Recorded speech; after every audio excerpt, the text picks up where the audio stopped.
Let's take a closer look at the Viking Shield project to see how a student uses Autodesk software to think and act like a historian, and consequently enhance the quality of her written, visual, and oral presentations.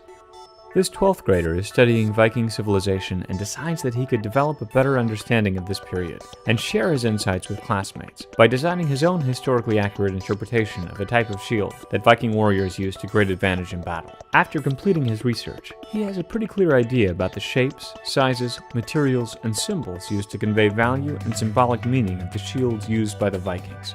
With this background knowledge, he begins to ideate or create initial concepts for his interpretation of a historically appropriate shield.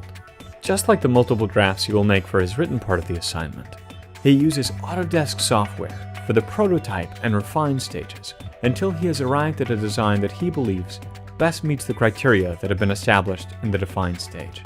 In order to make his presentation and history come alive, he decides to use laser cutting to create a full-size physical replica of his shield. He used 3D printing to replicate the center boss.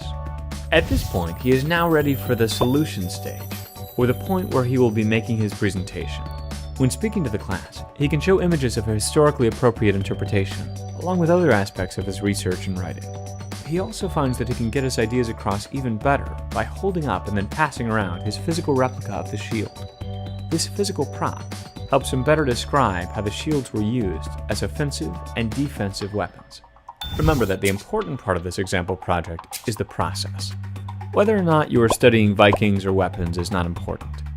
Here's what can become your new toolkit: free Autodesk software, the digital technology skill videos, the design thinking process, and several incredible new fabrication technologies. Now it's your turn to grab your tools to think and act like a historian.